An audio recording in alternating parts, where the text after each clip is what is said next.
সম্প্রতি ক্যাগের রিপোর্টে রায়গঞ্জ বিশ্ববিদ্যালয়ে বহু গড়মিলের অভিযোগ সামনে এসেছে। দুর্নীতির ভুরি ভুরি অভিযোগ সামনে আসছে। এরই প্রতিবাদে মঙ্গলবার আন্দোলনের নামলো এবিভিপি।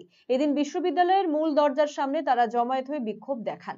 এই কর্মসূচিতে নেতৃত্ব দেন এবিভিপির রাজ্য সম্পাদক দীপ দত্ত। তিনি বলেন, বিশ্ববিদ্যালয়ে প্রচুর দুর্নীতি হয়েছে, যার জন্য তৎকালীন উপাচার্য অনিল ভুইমালি ও তৎকালীন এফও স্বপন পাইন সহ একাধিক অধ্যাপককে দায়ী করেছেন তারা।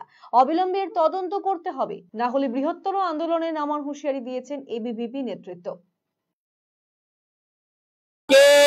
রায়গঞ্জ বিশ্ববিদ্যালয়ে যে কোটি কোটি টাকার দুর্নীতি সামনে এসেছে তার মূল অভিযুক্ত কাণ্ডারিকে আমরা সকলে জানি। পার্থ চ্যাটার্জির গুরুদেব বলে নিজেকে দাবি করা অনিল ভুইমালি এবং তৎকালীন এফও যিনি ছিলেন স্বপন পাইন। এই স্বপন পাইনকে নিয়ে এবিভিপি 2019 সালে আন্দোলন করেছিল যে ওনার পিএইচডি ভুয়ো, ওনার প্রফেসর হওয়ার যোগ্যতা নেই। এই সমস্ত ব্যক্তি এবং অশোক দাস, নির্ঝর সরকার, এর সাথে কালীশঙ্কর তিওয়ারি, এই সমস্ত ব্যক্তিরা মিলে এই কোটি কোটি টাকার দুর্নীতি করেছে। এবং এই ভিসি বাংলোর 50 লক্ষ টাকা কার পকেটে গেল, টেন্ডার ছাড়া গাড়ি কি করে এলো, এবং পুকুর সংস্কারে 28 লক্ষ টাকা কি করে লাগে, এই সমস্ত প্রশ্ন আমরা রেখে যাচ্ছি। এর অতি সত্ত্বেও যদি তদন্ত না হয়, অখিল ভারতীয় বিদ্যার্থী পরিষদ আজকে ঘোষণা করেছে 5 দিনের ডেডলাইন।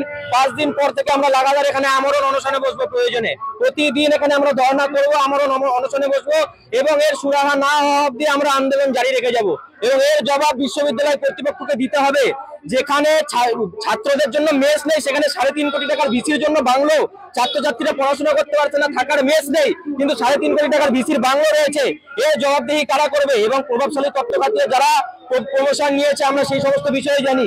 এই যে প্রমোশন গুলিও হয়েছে, এই বিষয়ে অখিল ভারতীয় বিদ্যার্থী পরিষদ অতি সত্ত্বর লাগাতার আন্দোলন জারি করবে, এবং এর দ্রুত সুরাহা না হলে আমরা আমরণ অনশনে বসবো। 5 দিনের ডেডলাইন দিয়ে যাচ্ছে।